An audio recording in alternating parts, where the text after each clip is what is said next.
దేవునికి స్తోత్రం. మరి దేవుడు గొప్పవాడు. ప్రభు చెప్పాడు, నా రాజ్యం నీతిని మొదట వెతకండి, అప్పుడు ఇవన్నీ మీకు అనుగ్రహించబడిన అన్నాడు. మీరు బట్టలు లేవని, ఆహారం లేదని, వస్త్రాలు లేవని, ఒకవేళ ఏదో అది లేదు ఇది లేదని దిగులు పడద్దు. యేసయ్య చెప్పాడు, నా రాజ్యం నీతిని వెతికితే మీకు కావలసినవన్నీ నేను ఇస్తాను. అన్యజనులైతే చింతిస్తారు, మీరు చింతించకండి అన్నాడు. కాబట్టి ప్రభుని వెంబడించండి, దేవుడు మీ ప్రతి అవసరాన్ని తీరుస్తాడు. ఆయన ప్రేమ మరి సుబ్బరాజు గారిలోకి వచ్చి డాక్టర్ సుబ్బరాజు సార్ గారు హృదయాన్ని ప్రేరేపించి మరి మనందరికీ ప్రతి నెల క్రమం తప్పకుండా వారి సొంత బిడ్డల్లాగా మన గురించి ఆలోచించి, వారు పనులన్నీ ప్రక్కన పెట్టి వారే షాపింగ్ చేసి ఏది మంచిదో, ఏది శ్రేష్టమైందో, ఏ నెలలో ఏది ఇస్తే బాగుంటుందో, ఏ రకమైన జ్యూస్ ఇస్తే వారికి ఆరోగ్యంగా ఉంటారో, ఏది టేస్ట్గా ఉంటుందని వారే వారి పనులన్నీ ప్రక్కన పెట్టి వారే వెళ్ళి, ఎవరో వారికి చెప్తే ఇక్కడ ఉన్న వాళ్ళు అందరం చేస్తాం పాస్టర్ గారు, మీరు వెళ్ళి షాపింగ్ చేసి రమ్మంటే, అలా కాకుండా మీ అందరి గురించి ఆలోచించి మరి వీరి సహృదయంతో వీరు ఫీడింగ్ ఇస్తున్నారంటే అది దేవుడు వారికి ఇచ్చిన మంచి మనసు, తల్లి వంటి ప్రేమ వారిలో ఉంది. కాబట్టి అది యేసయ్యను బట్టి ఈరోజు మనందరం వారి ద్వారా ఆదరించబడుతున్నాం, పోషించబడుతున్నాం. అంచేత మనందరం మరి సుబ్బరాజు సార్ గారి ఆరోగ్యం కొరకు, అమ్మగారు ఆరోగ్యం కొరకు, కన్స్ట్రక్షన్ కంపెనీ అభివృద్ధి, వారి పిల్లలు చేసే వ్యాపారాల అభివృద్ధి కొరకు, వారి ప్రయాణాలు రాకపోకల కొరకు మీ ప్రార్థనలో మరి లేదా మనందరి ప్రార్థనలో వారి జ్ఞాపకం చేసుకోవలసిన అవసరత మనందరికి ఉంది. మనందరం కృతజ్ఞత కలిగి ఉండాలి. వారి పట్ల కృతజ్ఞత కలిగి ఉండి డాక్టర్ సుబ్బరాజు గారి కుటుంబం పట్ల, అలాగే పరమందున దేవుని పట్ల కూడా మనం ఏం కలిగి ఉండాలి? కృతజ్ఞత కలిగి ఉండాలి. కాబట్టి మీరందరూ డాక్టర్ సుబ్బరాజు సార్ గారు ఆరోగ్య క్షేమాల కొరకు, కుటుంబాల కొరకు, వారి సంతానం కొరకు ప్రార్థించాలని నేను మీ అందరినీ కోరుకుంటున్నాను. ఇలాగ మనకి వారు దొరకటం, వారి కుటుంబం, సుబ్బరాజు సార్ గారి కుటుంబం మనకు దొరకటం మనందరికీ ఆశీర్వాదం అని భావిస్తున్నాను. అందరి బట్టి మనం చప్పట్లు కొట్టి దేవునికి స్తోత్రం చెల్లిందాం. హల్లెలూయా. ఫీడింగ్ తీసుకోవడానికి దేవుడు వారికి ఇచ్చిన మంచి మనసును బట్టి మనం ఈ స్థలంలో ఉన్నాం. ఈ సమయంలో GSR foundation founder and chairman గారు డాక్టర్ సుబ్బరాజు సార్ గారు మన మధ్యకు వచ్చారు. అందరం లేచిన బడి వారికి వందనాలు తెలియజేద్దాం. అందరూ వందనాలు చెప్దాం, వందనాలని.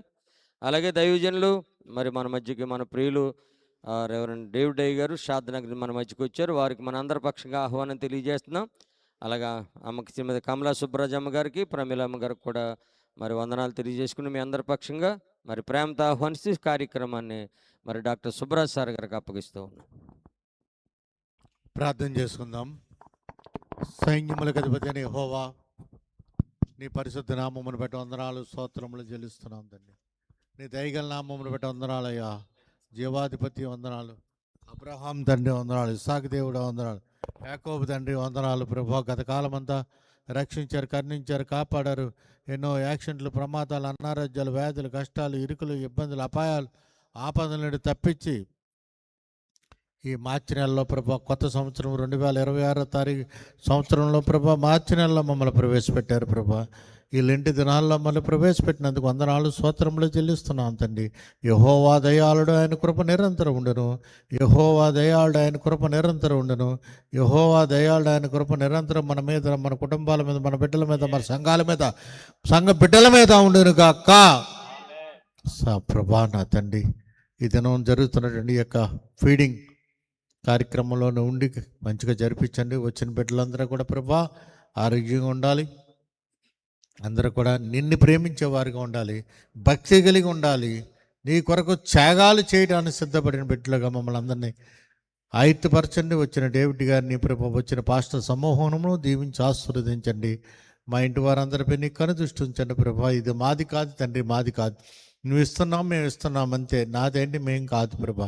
గాలి సుబ్బరాజు ఫౌండేషన్ది కాదు, గాలి సుబ్బరాజు కన్స్ట్రక్షన్ది కాదు, కానీ ఇది యెహోవాదే.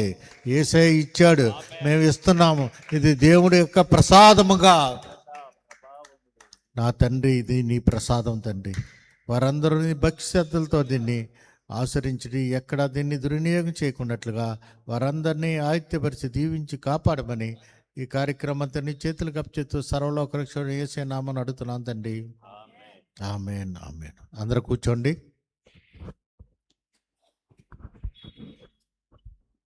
కూర్చోబా, కూర్చో. దేవుడి కృప. అమ్మగారు ఈ లోపల పాటలు పాడుతూ ఉంటారు. 2 పాటలు పాడి అమ్మగారు వెళ్ళిపోతారు.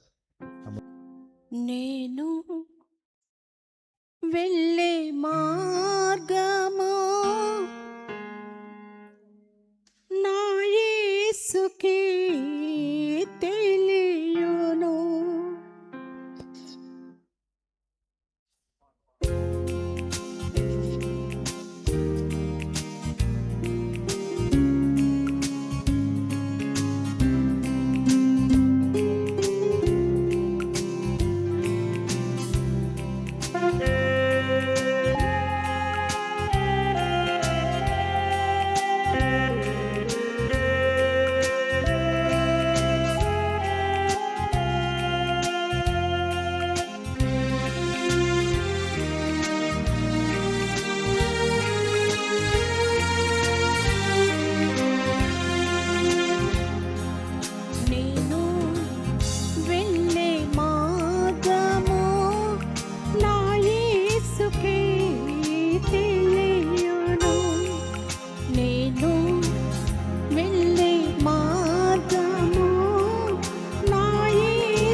పయనించు సమయాన నా ప్రభు సాతాను సుడిగాలి రేపగా నా ఎదుటే నిలిచేవా నా ప్రభు సాతాను సుడిగాలి రేపగా నా ఎదుటే నిలిచేవా నా ప్రభు హల్లెలూయా హల్లెలూయా హల్లెలూయా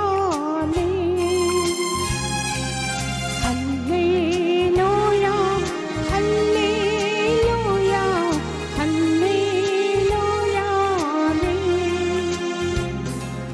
నేను వెళ్ళే మార్గము నా యేసుకే తెలియను నేను వెళ్ళే మార్గము నా యేసుకే తెలియను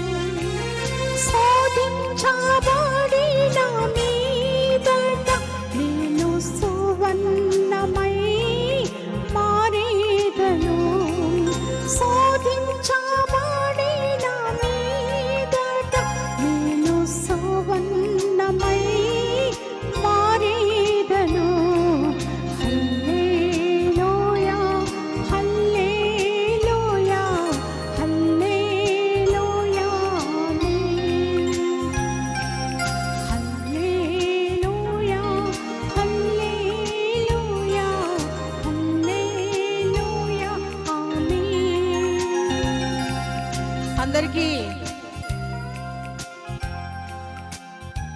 అందరికీ వందనాలు. అందరు బాగున్నారా? దేవునికి స్తోత్రం కలుగును గాక. ప్రార్థన చేసుకుంటున్నారా? వాక్యం చదువుతున్నారా? నా కోసమా ఈ సిలువ యాగమా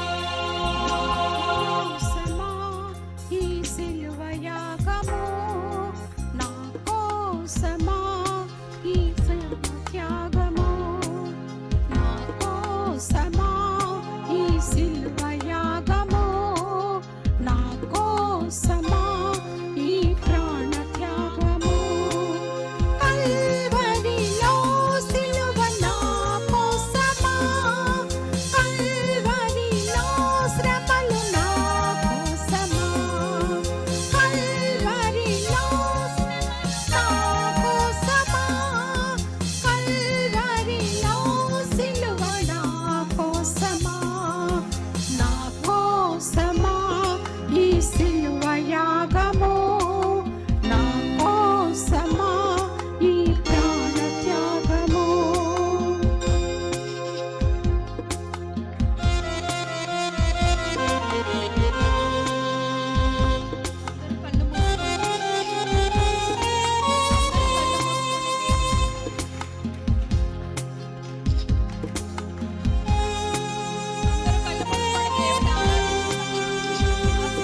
ఆ సిలువలో వేలాడుతున్న యేసయ్యను చూడండి అందరూ.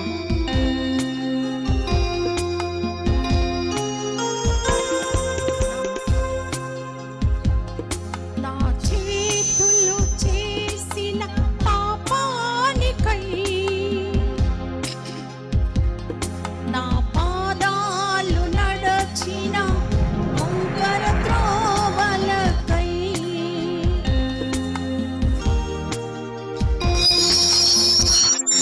నా చేతులు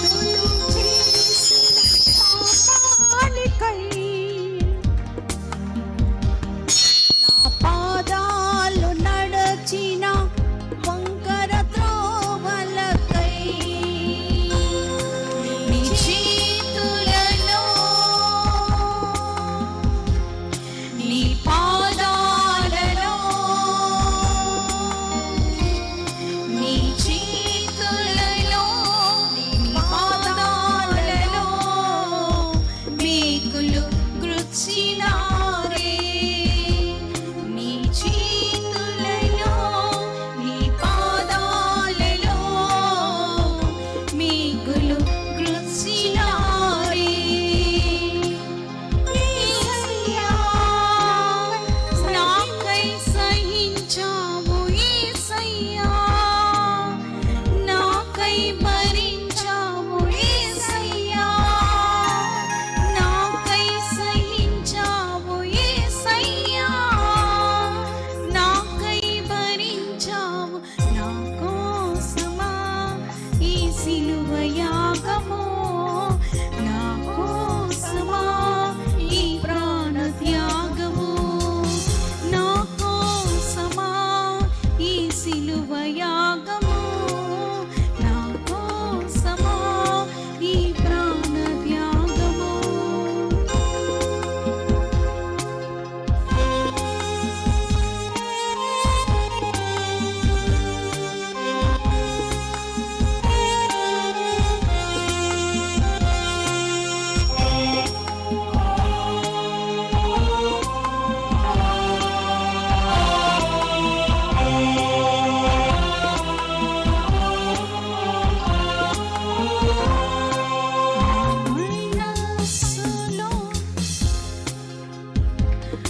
నా మనసులో చెడు తలంపులకై నా హృదయంలో చేసిన అవిధేయతకై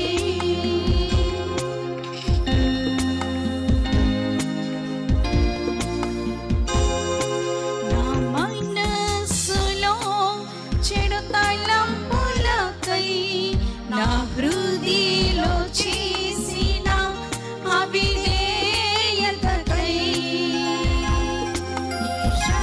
నీ శిరస్సుపై నీ శరీరముపై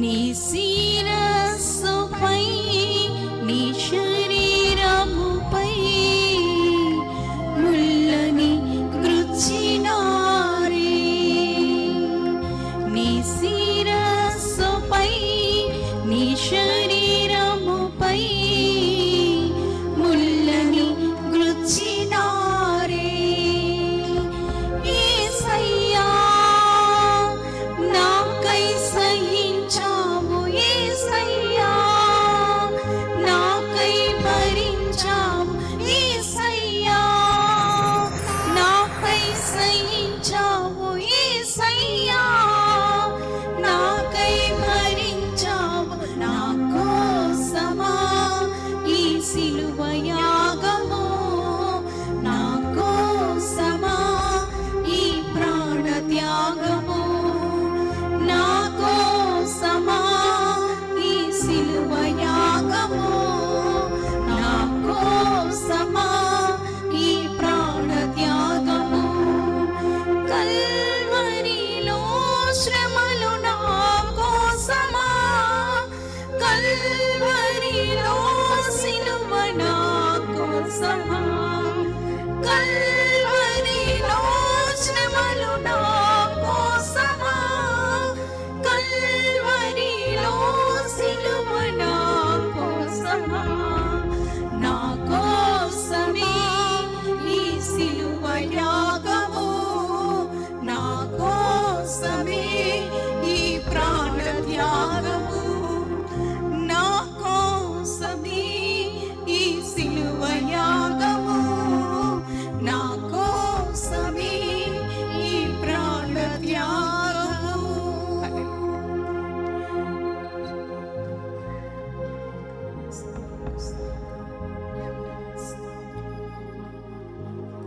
ఇక్కడి నుంచైనా మన పాప జీవితాన్ని మనం మరుగు చేసుకుని దేవుని యందు మనము నిజమైన పాపలుగా ఒప్పుకుంటే ఆయన శిలువ రక్తము ద్వారా కడవరి దినాలలో ఉన్నాము గనుక ఏ ఒక్కరము తప్పిపోకూడదని ఆయన దివి నుండి భూమికి వచ్చి మన కొరకు ప్రాణ త్యాగము చేస్తున్న దేవుడు మన కోసమే ఆ సిలువ, మన కోసమే ఆ పాప భారము ఏ నరుడు మోయలేడు. అవును తండ్రి. ఎవ్వరూ మోయరు, ఎవరు చేయలేరు, ఎవరూ చేయరు. ఎవరు ప్రాణ చూడలేరు. త్యాగము మన నా కొరకు కొరకే కదా చేసిన ప్రభా దేవా. చెరువులో మరణించావు తండ్రి.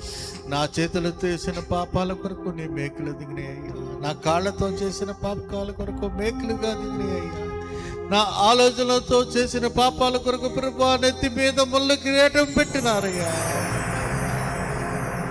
నా శరీరంతో చేసిన పాపముల కొరకు ప్రభా ఇంత బల్లెముతో తీసుకుని పక్కలో పొడిసారయ్యా. రక్త సిద్ధమైన నీ శరీరమును ఎవరు చూడగలరయ్యా?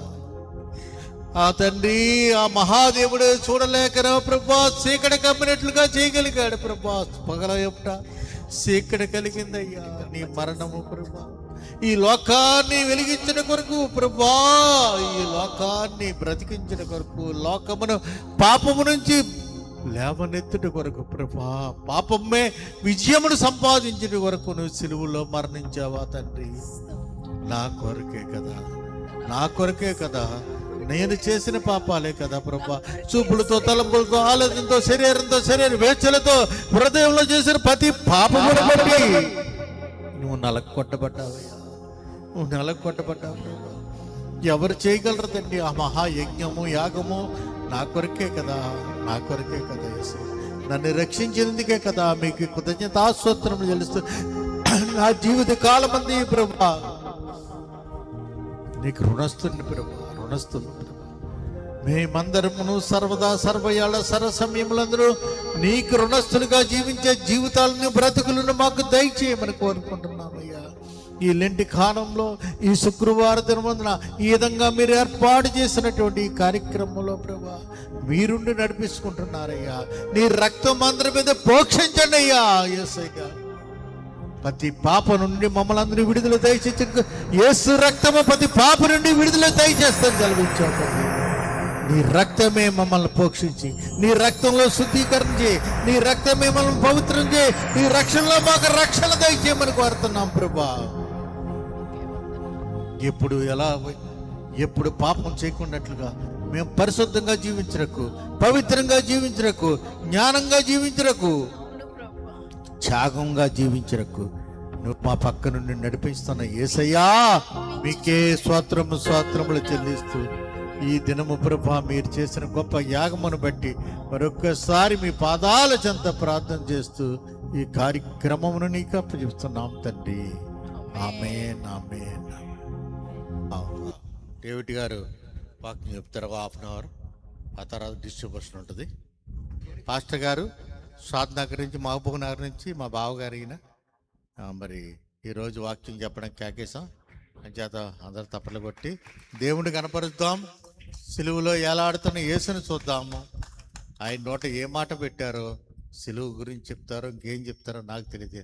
అరగంట అత్యున్నతమైన మాటలు మీరు భద్రపరచుకోండి. అవి దేవుడికి మీరు ఎప్పుడు లోబడి ఉండాలని సెలవిస్తున్నాను. Thank you. హల్లెలూయా. ప్రభువైన యేసుక్రీస్తు నామములో మనల్ని అందరినీ ఇక్కడ సమకూర్చిన ఆ దేవదేవునికి స్తుతి, ఘనత, మహిమ, ప్రభావములు కలుగునుగాక. సరే, దేవుడు ఈ ప్రాంతంలో ఈ విధంగా కొంతమందికైనా సహాయం చేయాలని ప్రభు ఇచ్చిన ఆజ్ఞను బట్టి, ఆయన చూపిన ప్రేమను చూపించాలని మీకు అందరికీ ఈ విధంగా హెల్ప్ చేస్తున్న మరి బావగారు, డాక్టర్ గారు, సుబ్బరాజు గారు ఫ్యామిలీకి అందరికీ ప్రత్యేక వందనాలు.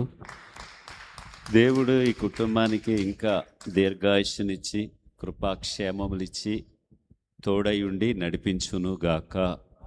అందరూ చెప్దామా? ఆమెన్.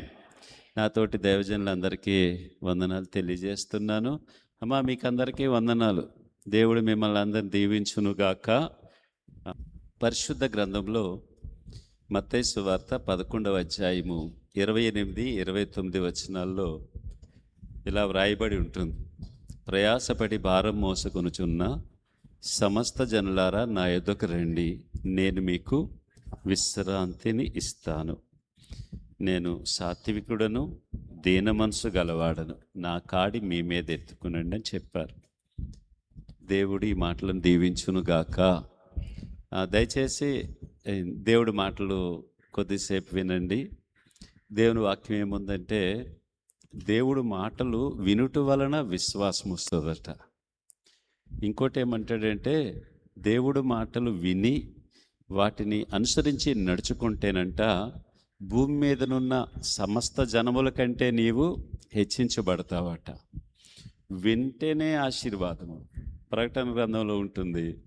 ఈ గ్రంథంలో, ఈ పరిశుద్ధమైన బైబిల్ గ్రంథంలో, భూమి మీద ఉన్న ఒకే ఒక్క నిజమైన పరిశుద్ధ గ్రంథములో ఆ మాటలు వినువారు ధన్యులు, విని గైకొనువారు మరి ధన్యులు. ఇప్పుడు మీరు యేసయ్య మాటలు వింటే మీరు ధన్యులు అవుతున్నారు. అర్థమవుతుందా? ఇది చాలా గ్రంథాలు రకరకాల భాషల్లో ఉంటాయి. అవి మనకు అర్థం కాదు. ఎవరో చెప్పాలి, వాళ్ళు చెప్పరు.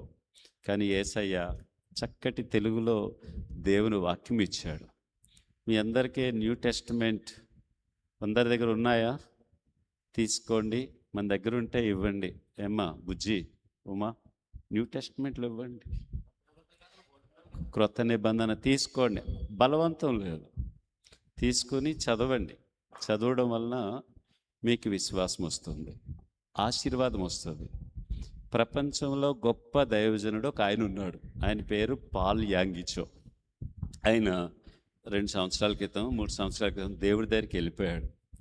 10 లక్షల మంది విశ్వాసులు కలిగి ప్రపంచంలోని అనేక దేశాలలో దేవుని సేవా కార్యక్రమాలు చేసిన గొప్ప దైవజనుడు.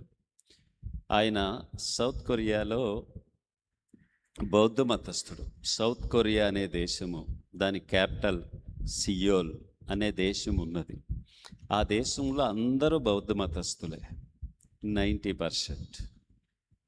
కొన్ని సంవత్సరాల క్రితం, ఒక 80 సంవత్సరాలు, 60 70 సంవత్సరాల క్రితం వెనక్కి వెళ్తే, అయితే ఒక అబ్బాయి యవనస్తుడు, ఈ పాల్ యాంగిచో అనే వ్యక్తి 2 ఊపిరితిత్తులు చెడిపోయి ఆయన బ్లడ్ కక్కేస్తూ హాస్పిటల్కి వెళ్ళినప్పుడు వాళ్ళ నాన్నగారు తీసుకెళ్ళినప్పుడు డాక్టర్ గారు 1 రోజులు కూడా నువ్వు బ్రతుకువని చెప్పారు. అప్పుడు ఆ అబ్బాయి ఏడుస్తాడని వాళ్ళ నాన్న చెప్తున్నాడు, ఏమని, నేను కూడా చచ్చిపోతాను, మీ మమ్మీ చచ్చిపోద్దురా, కొంచెం ముందు నువ్వు చచ్చిపోతావు. ఆ యొక్క బౌద్ధ గ్రంథం ఏం చెప్తుందంటే, మనం బుద్ధుల్లో నిర్యాణం అయిపోతాం, అంటే బుద్ధుల్లో కలిసిపోతాం మనం అంటారు. ఎలా కలుస్తారో ఏంటో మనకు తెలియదు. కానీ బైబిల్ ఏం చెప్తుంది? మన్నైనది మన్నైపోతుంది, ఆత్మ దేవుడు ఏ దేవుడు ఇచ్చాడో ఆ దేవుడి దగ్గరికి వెళ్తుందని చెప్తుంది. అయితే ఏం పర్వాలేదు, బుద్ధుడిలోకి వెళ్ళిపోతావు అని చెప్పుకుంటా వస్తున్నాడు.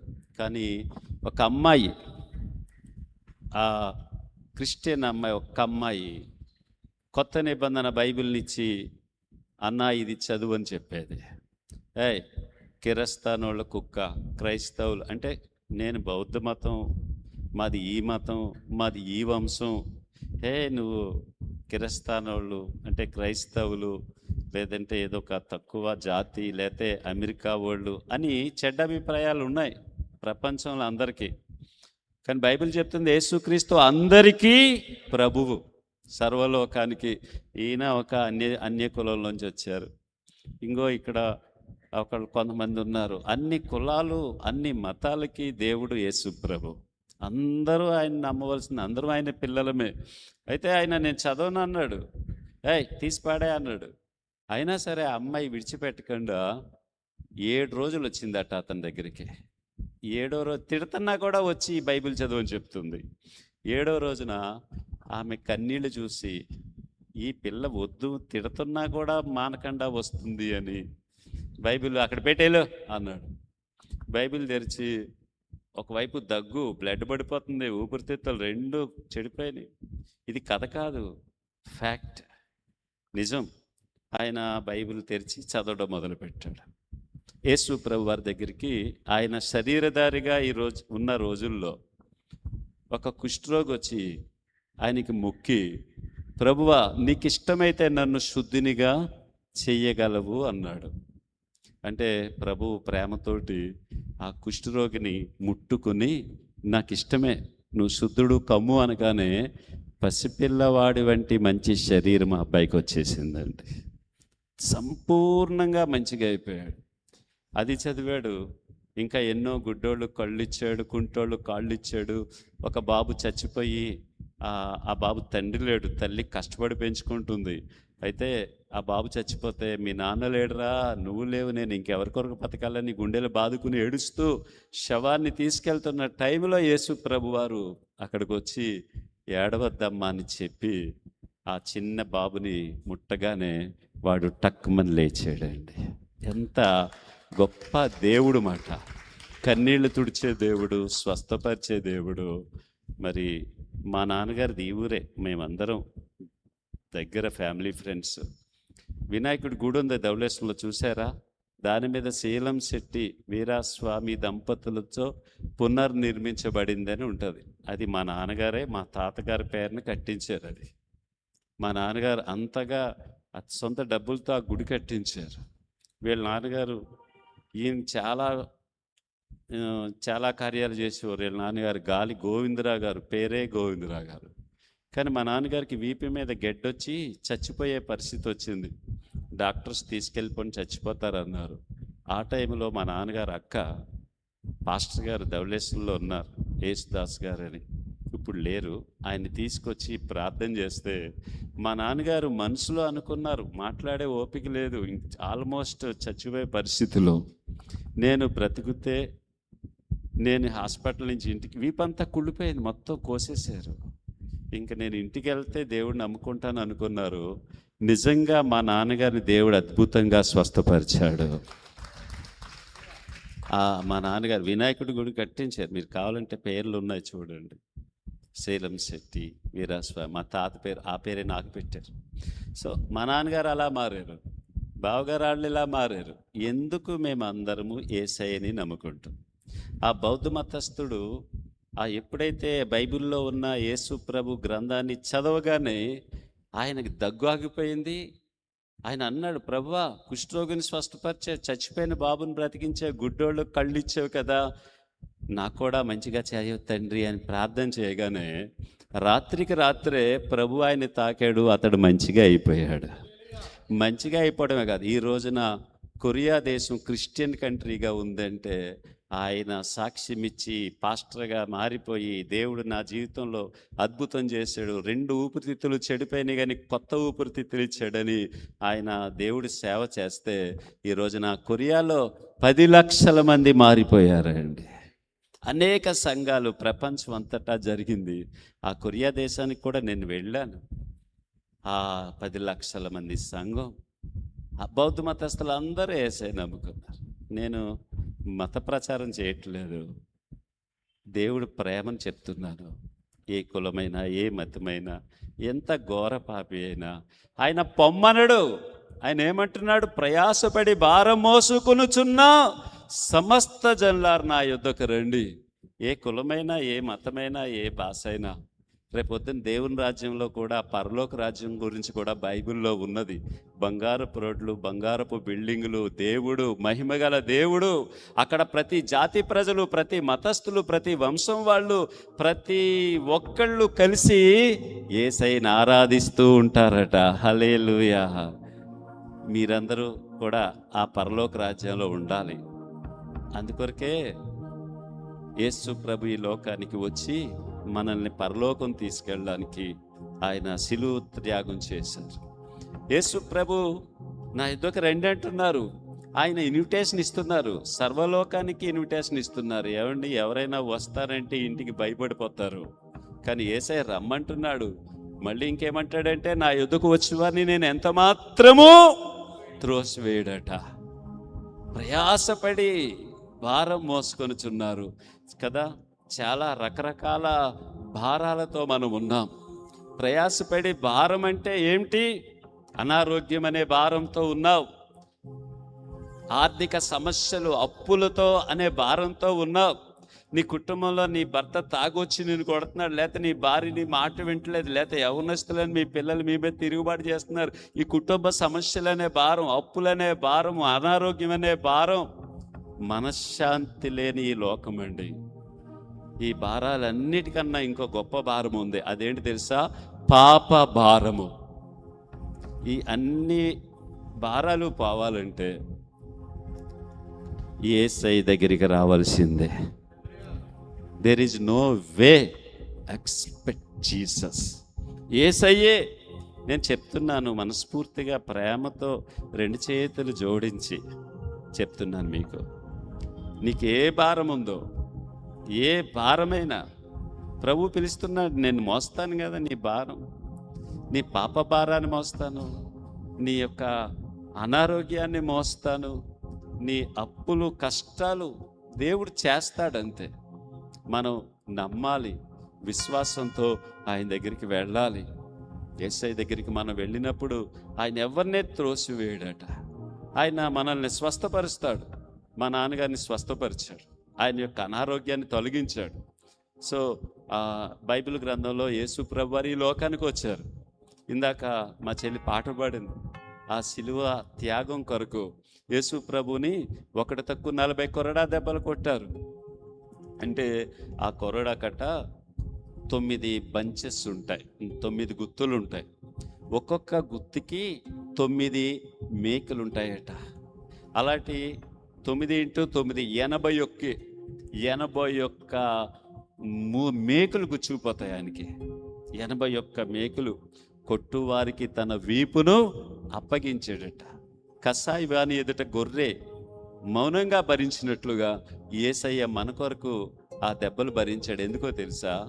ఆయన 1 తక్కువ 40 కొరడా దెబ్బలు అంటే ఎన్నో లెక్క పెట్టుకోండి. 81 × 40 ఒకటి తీసేస్తే అన్ని భయంకరమైన గాయాలు ఆయన భరించాడు. వింటున్నారా? యేసయ్య ఎందుకు దెబ్బలు భరించాడు తెలుసా? ఒక్కసారికి 81 దెబ్బలు వస్తున్నాయి బయటికి, రక్తాలు బయటకు వస్తున్నాయి. అలాంటి 1 తక్కువ 40 కొడితే ఆయన వీపంతా దెబ్బలు అయిపోయాయట. ఒక భక్తుడు చెప్పాడు, దాదాపు 4000 గాయాలు భరించారట యేసయ్య. ఎందుకు ప్రభువా ఇంత భయంకరంగా నిన్ను కొడుతున్నారు అంటే ప్రభు చెప్తున్నది ఏంటో తెలుసా? నేను పొందిన దెబ్బల చేత మీకు స్వస్థత కలుగుచున్నది. ఆమేన్. యేసయ్య ఎందుకు అంత భయంకరమైన దెబ్బలు భరించారంటే ఆయన పొందిన దెబ్బల చేత మనకు స్వస్థత కలుగుచున్నది. నిజంగా నమ్మండి. నీకు ఏ అనారోగ్యం ఉన్నా, ఏ వ్యాధి ఉన్నా భయపడకండి. ప్రభువా నా స్వస్థత కొరకు నీవు కొరడా దెబ్బలు తిన్నా. ఇది వేదం అంతే. బైబిల్ తెలియజేస్తుంది ఆయన పొందిన దెబ్బల చేత మనకు స్వస్థత కలుగుచున్నది. ఏ వ్యాధైనా విశ్వాసంతో ప్రార్థన చేసుకోండి. ఇంటికి వెళ్ళి కన్నులు మూసుకొని యేసయ్యను ఆయన పొందిన దెబ్బలను మీరు జ్ఞాపకం చేసుకొని, ప్రభువా నీవు పొందిన దెబ్బల చేత నాకు స్వస్థత కలుగుచున్నది. చెప్పండి అందరూ, యేసయ్యా నీవు పొందిన దెబ్బల చేత నాకు స్వస్థత కలుగుచున్నది. అమ్మా నువ్వు చెప్పావా సిస్టర్? మనకి స్వస్థత ఎలాగొస్తుంది అనుకుంటున్నారు? కోవిడ్ వచ్చింది, లక్షల మంది చచ్చిపోయారు. డాక్టర్లు కూడా మా చేతుల్లో ఏం లేదని చెప్పారు. అంతా దేవుని యొక్క చేతిలో ఉందన్నారు. మనం చిన్న క్రిమిని కూడా ఎదుర్కోలేం. కానీ నీ విశ్వాసంతో ప్రార్థన చేసుకో. యేసయ్య పొందిన దెబ్బల చేత నాకు స్వస్థత కలుగుచున్నది అని మీరు అదే మాట చెప్పుకోండి. దేవుడు స్వస్థపరుస్తాడు. అంతేకాదు యేసయ్య దగ్గరికి వచ్చినప్పుడు ఆయన మన పాపాన్ని తీసివేస్తాడు. యేసు రక్తము ప్రతి పాపము నుండి మనలను పవిత్రపరుస్తుంది. ప్రతి పాపము, నోట్ దిస్ పాయింట్, మనమట యేసయ్య దగ్గరికి వచ్చి ప్రభువా నేను పాపిని, నా పాపములు క్షమించింది. పాపం అంటే ఏంటి? ఆజ్ఞాతిక్రమమే పాపము. ఇంకా యేసయ్య చెప్పిన లిస్టు ప్రకారంగా ఆలోచన చేస్తే నిన్ను ఒక చెంప మీద కొడితే ఇంకో చెంప చూపించమన్నారు, తిడితే తిరిగి తిట్టద్దన్నారు, అబద్ధాలు చెప్పద్దన్నారు. మీకో సంగతి తెలుసా? అబద్ధీకులు కూడా మండుచున్న అగ్నిగుండంలోనికి వెళ్ళిపోతారు. దొంగతనాలు చేసేవాళ్ళు, వ్యభిచారం చేసేవాళ్ళు, అబద్ధాలు ఆడేవాళ్ళు, ఈ విధంగా వీళ్ళంతా నరకానికి వెళ్తారు.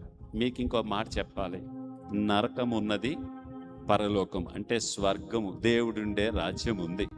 ఎంతమంది నమ్ముతున్నారు? చేతులు ఎత్తండి. నరకం ఉంది అమ్మా, అక్కడ బైబిల్లో క్లియర్గా ఉంది, అగ్ని ఆరదు, పురుగు చావదు. మీలో ఎవరు కూడా అగ్నిగుండంలోనికి, నరకంలోకి వెళ్ళిపోవడానికి దేవుడికి ఇష్టము కాదు. అంతటా అందరూ రక్షణ పొందాలని దేవుని యొక్క ఉద్దేశం. కాబట్టి అమ్మా వినండి, దేవుడు మనం అగ్నిగుండంలోకి వెళ్ళకూడదు. మీరు బాగా వినండి బాబు, కొంతమంది చాలా విలువైన మాటలు ఇవి, దేవుడు మాటలు అంటే. నిజంగా నువ్వు అనుకుంటున్నావు చచ్చిపోయిన తర్వాత ఏమవుతుంది ఎవడు చూశాడండి? కళ్ళున్నాయి, చూద్దాం, ఆనందిద్దాం, గొప్ప గొప్ప సినిమాలు వస్తున్నాయి, చెడ్డ అన్నీ వస్తున్నాయి, చూద్దాం, మానసిక ఆనందాన్ని పొందుదాం, శరీరేచ్ఛలు తీర్చుకుందాం అనుకుంటున్నావు. తర్వాత ఏమవుద్దో నీకు తెలియట్లేదు. దేవుడు ఉన్నాడు. దేవుడు లేకపోతే ఇన్ని కోట్ల మంది బయటికి రాలేదు. తల్లి గర్భంలో ఒక చిన్న సూక్ష్మ అణువు, అమ్మా ఇటు చూడు, ఇంత చిన్న సూక్ష్మ కణువు తల్లి గర్భంలో కళ్ళు, ముక్కు, పిండము రూపంగా మారుతుందంటే దేవుడు ఉన్నాడు.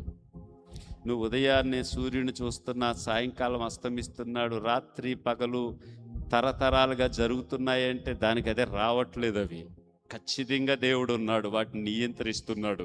నువ్వు పీల్చుకునే గాలి దేవుడున్నాడు, నువ్వు త్రాగే నీళ్లు దేవుడున్నాడు, బీరకాయలు, వంకాయలు, చెట్లు వస్తున్నాయి, కాయలు వస్తున్నాయి, ఇవన్నీ తింటున్నాం, ఇవన్నీ దేవుడున్నాడు బాబు అని రుజువు చేస్తున్నాయి.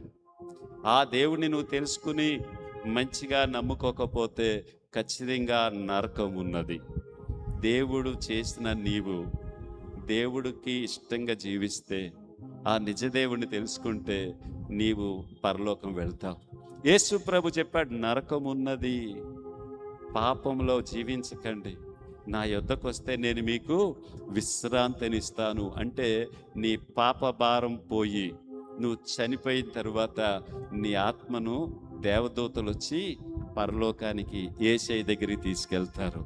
ఒకవేళ నువ్వు నీ పాపములకు పరిహారము లేకుండా, నీ హృదయంలో యేసయ్యకి స్థానం ఇవ్వకుండా, యేసయ్య దగ్గర నేను పాపినయ్యా నన్ను క్షమించు అని ఆయన బిడ్డగా నువ్వు మారకపోతే నీ పాపంలోనే చనిపోయావు. కాబట్టి నువ్వు అగ్నిగుండంలోనికి వెళ్తావు.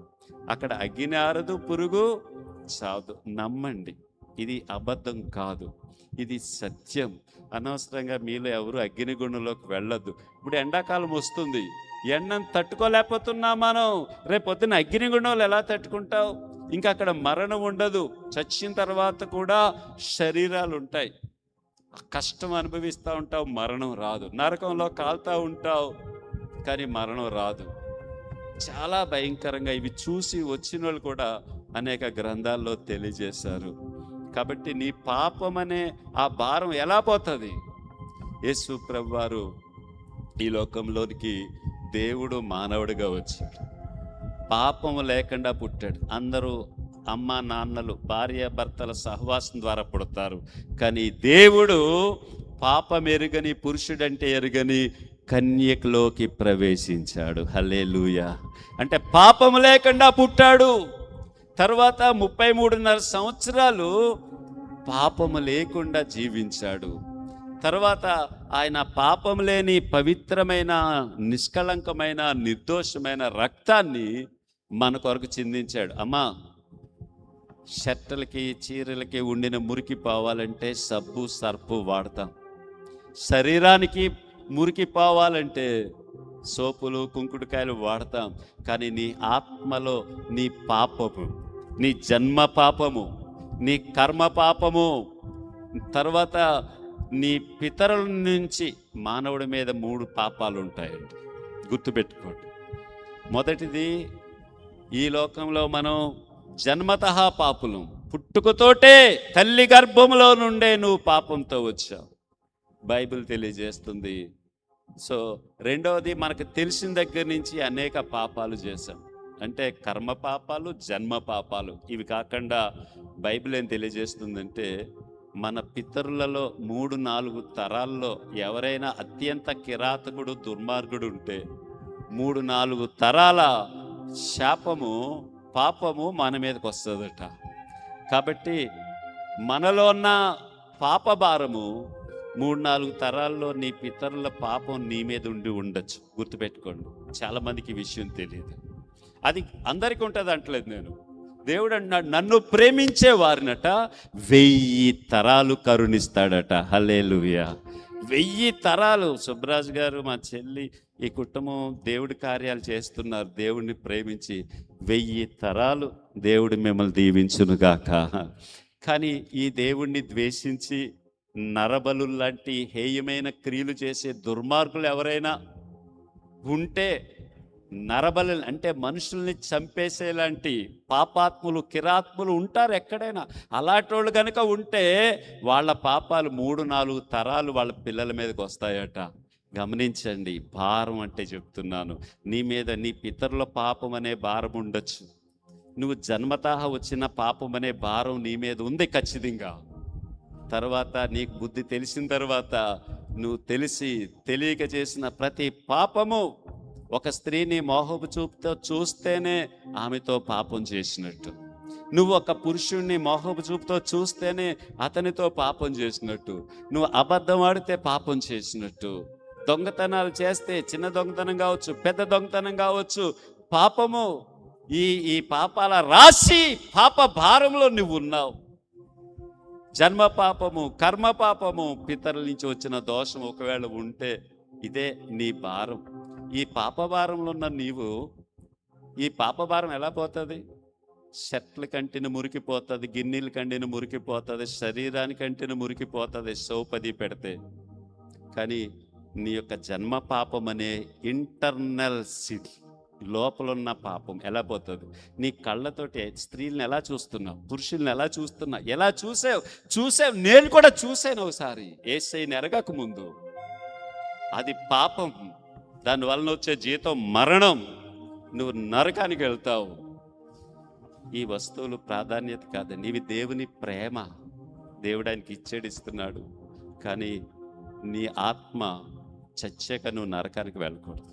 అందుకొరకే ప్రభు మన పాపాలు పోవాలంటే రక్తము చిందించబడాలి. చెప్పండి అందరూ, పాపం పోవాలంటే రక్తం చిందించబడాలి. పాపము లేని రక్తము చిందించబడాలి. ఈ లోకంలో పాపం లేని వాడు ఒక్కడు లేడు. కోడి పెట్టలు, మేకలు, ఆవులు బలులిచ్చేవారు, వాటి రక్తము మానవుడి పాపం తొలగించలేదు. మానవుడి పాపం పోవాలంటే, ఈ భారం పోవాలంటే దేవుడే పాపం లేకుండా పుట్టి, పాపం లేకుండా జీవించి, పాపం లేని రక్తమంతా కార్చాలి. యేసయ్యట ఆయన చనిపోయాడో లేదో అని ఈటతో పొడిస్తే ఆ ఈటె పక్కలోంచి వెళ్ళి ఆయన గుండె గదిలో ఉన్న కొంచెం రక్తం, కొంచెం నీళ్ళు కూడా బయటకు వచ్చేసినాయట. అంటే యేసయ్య నీ కొరకు, నా కొరకు, సర్వ మానవాళి పాప విమోచన కొరకు ఆఖరి రక్తపు చుక్క వరకు దారపోశాడు. యేసయ్యకి స్తోత్రం. ఆఖరి రక్తపు చుక్క నీ కొరకు. మీ అమ్మ, నాన్న, మీ అన్నదమ్ములు, అక్క చెల్లెలు ఎవరైనా సహాయం చేస్తారా అండి? చేయరు. ప్రియమైన మిమ్మల్ని అందరినీ బ్రతిమాలుకుంటున్నాను, యేసు నీ జన్మ, కర్మ, పాపాలు భారం తొలగిస్తాడు. కొంతమందికి భయం, నాకు ఈ అనారోగ్యం ఉంది, నేను చచ్చిపోతానేమో. భయపడకండి. నేను చచ్చిపోతే నరకంలోకి వెళ్ళిపోతానేమో, భయపడకండి. యేసు ప్రభు ఆయన చెప్తున్నాడు, భయపడకండి, నా దగ్గరికి రండి, నీ భయం అంతా తీసివేస్తాడు ఆయన. చచ్చిపోతానని భయపడకండి. ఒకవేళ మనం చచ్చిపోయినా యేసయ్య చనిపోయాడు, సమాధి చేయబడ్డాడు, 3వ దినాన్ని తిరిగి లేచాడు. హల్లెలూయా. నీవు నేను చనిపోయిన క్రీస్తులో ఉంటే, ఇంకా చనిపోయినా ఇంకా సంతోషం. డైరెక్ట్గా దేవుడి దగ్గరికి వెళ్ళిపోతాం. అక్కడ అన్ని బంగారపు రోడ్లే. అక్కడంతా చాలా ఎంత మంచిగా ఉంటుంది. దేవుడు, దేవదూతలు క్రీస్తునందు మృతులు ధన్యులు, వారు విశ్రాంతి పొందుతారని ఉంది. చూడండి, నిజమైన విశ్రాంతి. యేసయ్య ఏమంటున్నాడంటే విశ్రాంతినిస్తాడట. నువ్వెంత దుర్మార్గుడివి, నువ్వెంత పాపాత్మ ఏమన్నాడు ఆయన. ఒక అమ్మాయి వ్యభిచారంలో పట్టబడింది. వ్యభిచారంలో పట్టబడినప్పుడు ఆ అమ్మాయిని తీసుకుని యేసయ్య దగ్గరికి తీసుకొచ్చారు. యేసు ప్రభువా, నువ్వు దేవుని కుమారుడు అంటున్నావు, దేవుడు అంటున్నావు, లోకాన్ని రక్షించడానికి వచ్చానంటున్నావు. మన జడ్జిమెంట్ ప్రకారంగా, మన తీర్పు ప్రకారంగా, మన లా ప్రకారంగా ఈ వ్యభిచారంలో డైరెక్ట్గా దొరికింది.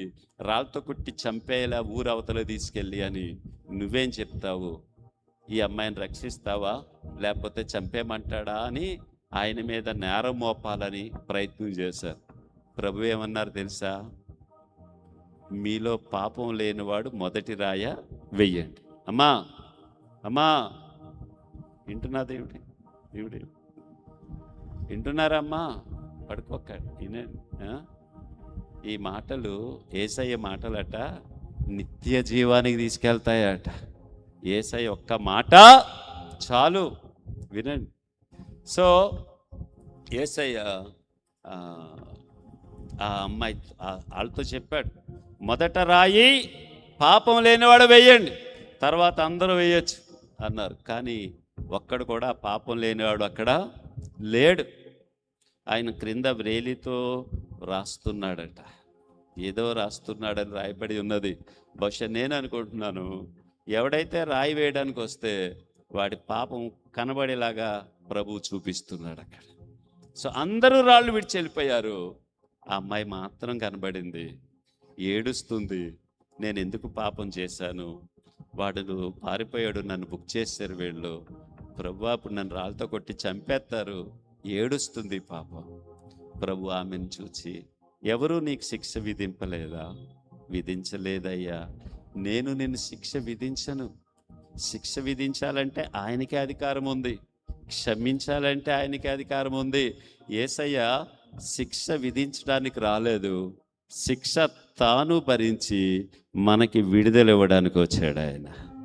సిలువ మీద నీ కొరకు, నా కొరకు, నీ స్వస్థత కొరకు, నా స్వస్థత వరకు గాయాలు పొందారు.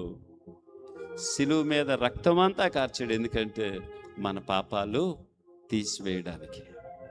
ఒక భయంకరమైన నమ్మిన ఒక రాజుని సైన్యాధిపతి చంపేశాడు. చంపేసి రాజు అయిపోయాడు. ఆ రాజు ఈడు బేవర్స్గా తిరుగుతుంటే, ఒరే రారా సైన్యాధిపతిగా చేస్తే ఆడు ఎంత కృతజ్ఞతతో ఉండాలి, కానీ నమ్మక ద్రోహంతో చంపేశాడు రాజుని. అంటే చంపేస్తే ఈడు రాజు అయిపోయాడు.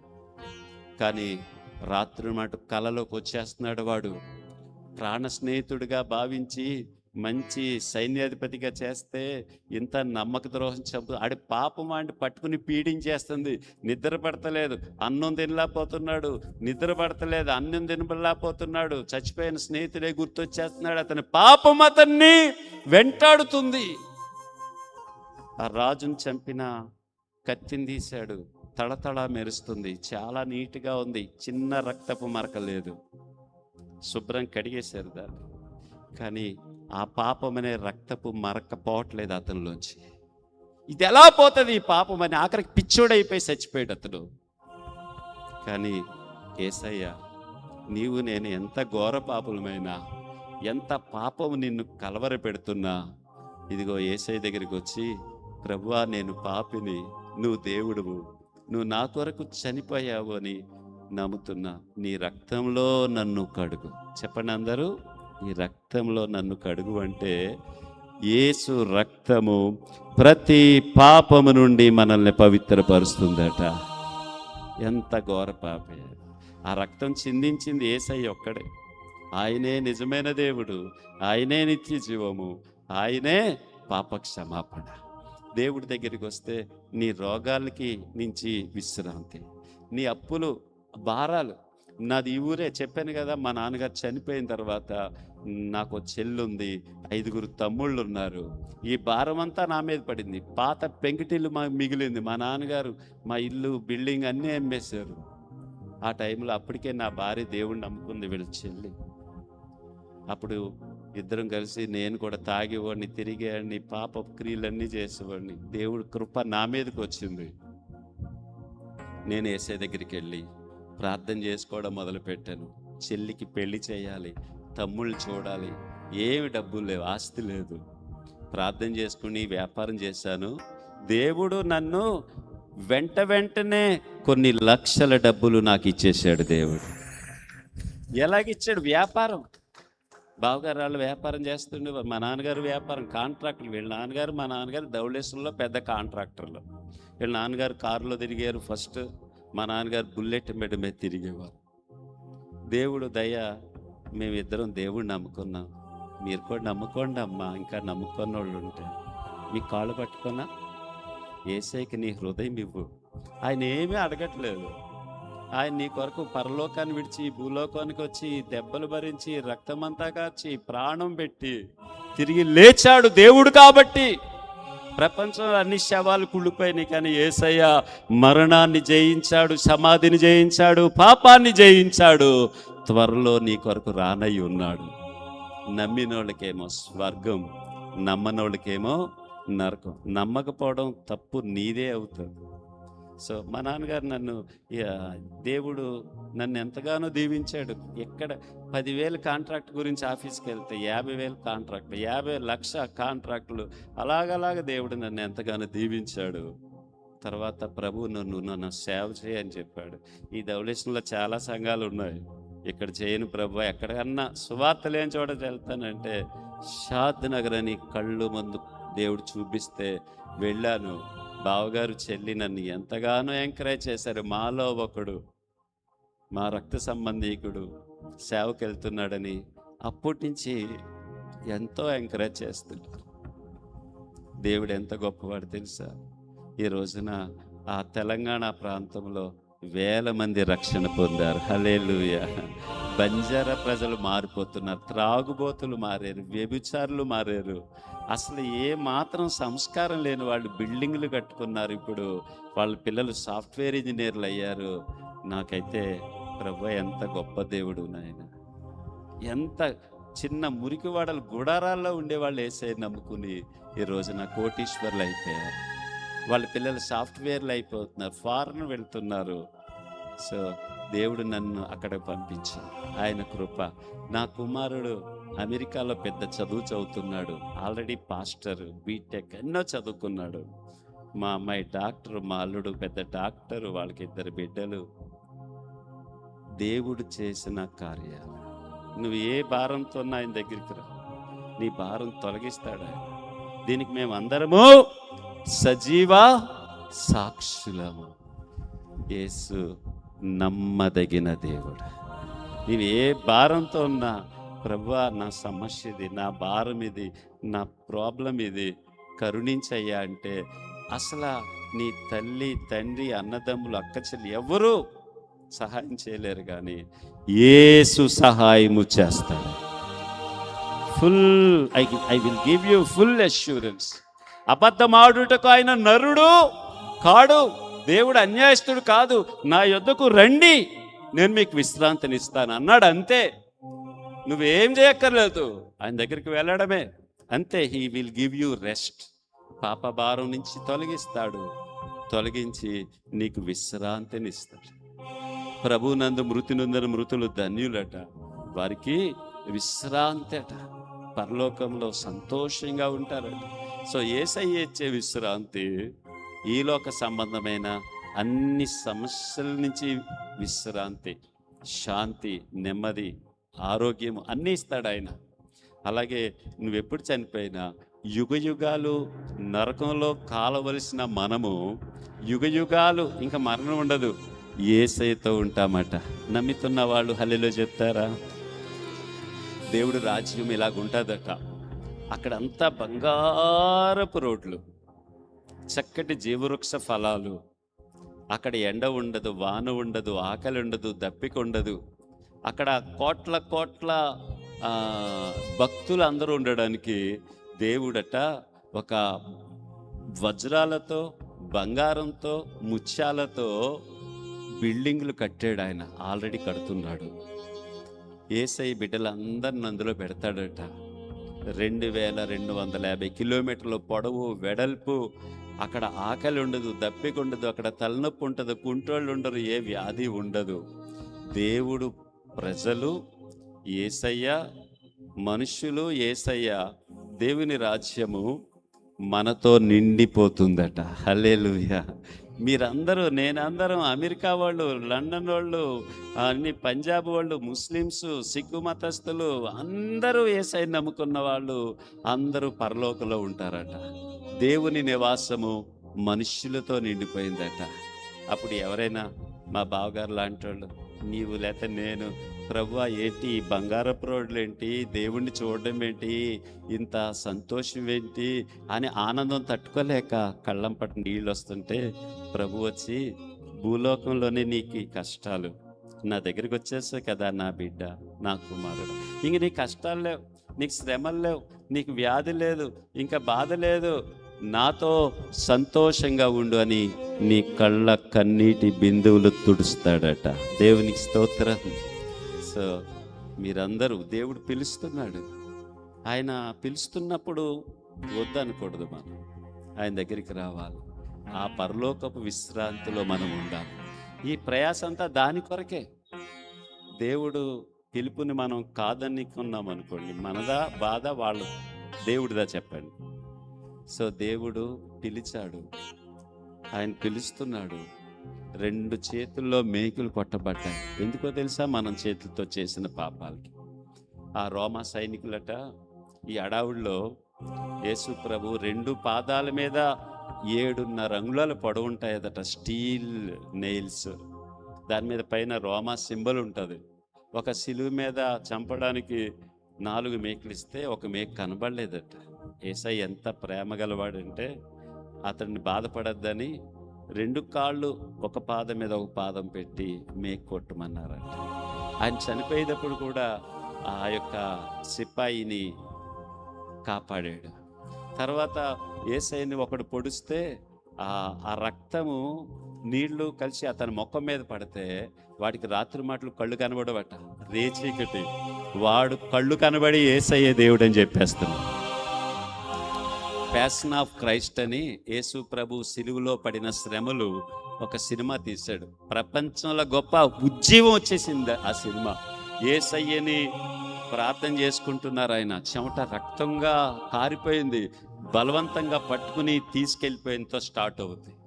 తీసుకెళ్ళి కొరడా దెబ్బలు, సిలువ దాని మీద రక్తం, మేకులు కొట్టి ఆఖరి చనిపోవడం, తర్వాత తిరిగి లేవడం వరకు అద్భుతమైన సినిమా. ముస్లింలు చూసి పిచ్చిలేసిపోయింది వాళ్ళకి. ఏంటి యేసు ప్రభు అంటే ఇంత గొప్ప దేవుడా? ముస్లిమ్స్లో గొప్ప ఉద్యమం, అమెరికన్స్లో గొప్ప ఉద్యమం, ఇండియన్స్లో, హిందూస్ ఆ సినిమా చూస్తే అందరికీ ఖచ్చితంగా నా కొరకు ప్రభు ఇన్ని శ్రమలు అనుభవించారని అర్థమవుతుంది. అందులో హీరోగా చేశాడు ఒక ఆయన, జిమ్ కాల్జ్ అని. ఆ వ్యక్తి షూటింగ్ జరుగుతున్నప్పుడు పొరపాటు జరిగి నిజంగానే ఆ కొరడ, యేసయ్యని కొట్టిన లాంటి కొరడాతో కొడితే ఖచ్చితంగా తగిలేసింది ఆయనకు ఒక 2 దెబ్బలు. తగిలేసరికి ఏడ్చేస్తున్నాడు, డూప్ అనుకుంటున్నారు, నిజంగానే ఏడ్చేస్తున్నాడు ఆయన. తీసుకోవాల్సిన సరైన కేర్ తీసుకోలేదు, బలంగానే తగిలేసింది ఒక దెబ్బ. వెంటనే హాస్పిటల్ తీసుకెళ్లారు. వారం రోజుల వరకు ఆయన తట్టుకోలేకపోయాడు, బయట బళ్ళాపోయాడు. ఆయన అంటున్నాడు, ఒక దెబ్బకే నాకు జ్వరం వచ్చి ఇంత బాధపడితే ఆయన దేవుడై ఉండి, ఏ పాపం లేనివాడై ఉండి నా కొరకు ఇన్ని దెబ్బలు తిన్నాడా అని ఆయన యేసయ్యకి సాక్షిగా మారిపోయాడండి ఈరోజు. హాలీవుడ్ యాక్టర్ ఆయన ఇప్పుడు సువార్త చెప్తున్నాడు, దేవుళ్ళ ముందుకు సాగిపోతున్నాడు. ప్రియమైన దేవుని బిడ్డలారా, దేవుడు పిలుస్తున్నాడు. నీ పాప భారం, రోగాలు, నీ భయాలు అన్నీ తొలగించడానికి యేసయ్య రక్తం కార్చి ప్రాణం పెట్టాడు. ఆయన్ని నమ్ముకుందాం. పాప భారాన్ని తొలగించుకుని ఎప్పుడు చనిపోయినా దేవుడి దగ్గరికి వెళ్దాం. ఆమేన్. దేవుడి మాటలు దీవించునుగాక. చిన్న ప్రార్థన చేసుకుందాం. ఒకసారి లేచి నిలబడండి. అందరూ లేచి నిలబడి ప్రార్థనతో క్లోజ్ చేస్తున్నాం. కళ్ళు మూసుకోండి, యేసయ్యకి చేతులు జోడించండి. నేను చెప్పినట్టు చెప్తారా? అందరూ యేసయ్యకి నమస్కారం చేద్దాం. సూర్యోదయం మొదలుకొని సూర్యాస్తమయము వరకు ఆయన మాత్రమే పూజార్హుడని బైబిల్ గ్రంథంలో ఉన్నది. నేను చెప్పినట్టు చెప్పాను. యేసయ్యా, నోరు తెరవాలి. యేసు ప్రభువా, నీ పాదాలకి నమస్కరిస్తున్నాను. నేను ఘోర పాపిని, నా పాపములు దోషములు క్షమించండి. నా పితరుల పాపము నా మీద శాపంగా ఉంటే మా పితరుల శాపము నుంచి విడిపించండి. నా జన్మ పాపాలు క్షమించండి, నా కర్మ పాపములు క్షమించండి. దేవా, నీవు నా కొరకు, నా స్వస్థత కొరకు భయంకరమైన దెబ్బలు తిన్నావని నమ్ముచున్నానయ్యా. మీరు పొందిన దెబ్బల చేత నాకు స్వస్థత కలుగునుగాక. పాప భారాన్ని, శాప భారాన్ని, రుణ భారాల్ని, అన్ని భారాలు తొలగించే దేవుడా నీకు వందనాలయ్యా. యేసయ్యా, నా హృదయంలోకి రండి. యేసయ్యా, చెప్తామండి. యేసయ్యా, నా హృదయంలోనికి రా. యేసయ్యా, నా హృదయంలోనికి రా. యేసయ్యా, ఈ పాపిని క్షమించయ్యా. దేవా, నా ప్రతి పాపకు బంధకాల నుంచి విడిపించయ్యా. నన్ను నడిపించు యేసయ్యా. నీ రక్తముతో నన్ను కడగండి యేసయ్యా. నన్ను శుద్ధీకరణ చెయ్యండి యేసయ్యా. దేవా, నన్ను క్షమించు యేసయ్యా. నీ గొర్రెలలో ఒక గొర్రెగా చేర్చుకోండి యేసయ్యా. నీ కుమారుడిగా చేర్చుకో యేసయ్యా. నీ బిడ్డగా చేర్చుకో యేసయ్యా.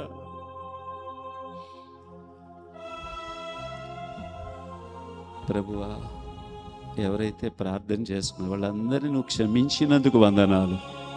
వాళ్ళ హృదయంలోనికి మీరు వెళ్ళినందుకు నీకు వందనాలు చెల్లిస్తున్నాం. ఈ విధంగా చాలామంది ధనవంతులు ఉన్నారు, కానీ స్వార్థంతో పోగేసుకోవడమే తప్ప దేవుడు నాకు ఇచ్చింది నేను ఇతరులకు పంచాలి అనే గివింగ్ నేచర్. బావగారి కుటుంబానికి మీరు ఇచ్చారు. ఈ కుటుంబాన్ని వీళ్ళు నీ నామమును బట్టి చూపుతున్న ప్రేమను మర్చిపోవటకు నువ్వు అన్యాయస్తుడవు కాదు నాయన. వీరిని, వీళ్ళ కుమారుల్ని ఆత్మీయంగా, ఆర్థికంగా, ఆరోగ్యంగా, ఆ కాంట్రాక్ట్స్, బిజినెస్లో కూడా ఆశీర్వదించమని యేసు నామములో స్తుతించి ప్రార్థిస్తున్నాము పరమ తండ్రి. ఆమేన్. పరలోకమందున నా తండ్రి, నీ నామం పరిశుద్ధపడుగాక, నీ రాజ్యం వచ్చును గాక, నీ చిత్తం పరలోకమందున నెరవేరినట్లుగా భూమి యందును నెరవేరును గాక.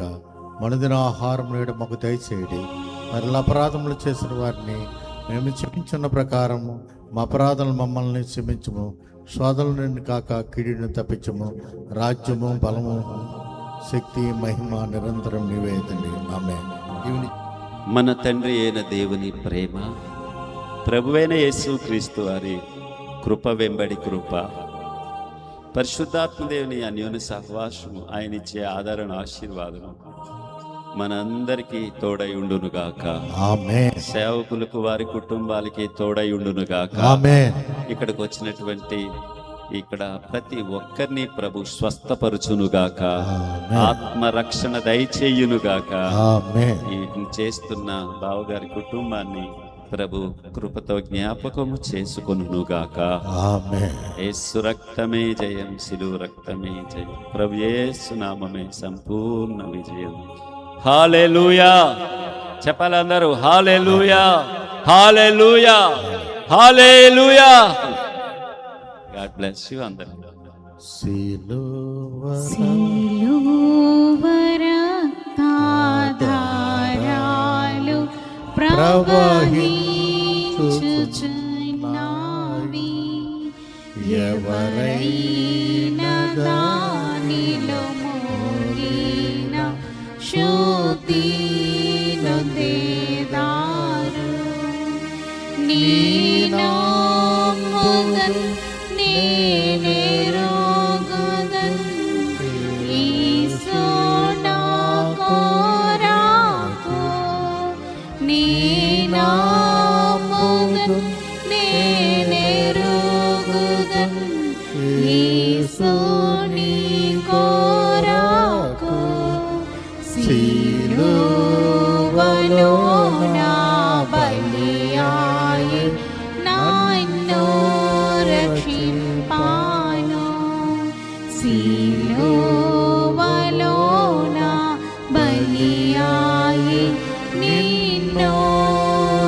sheep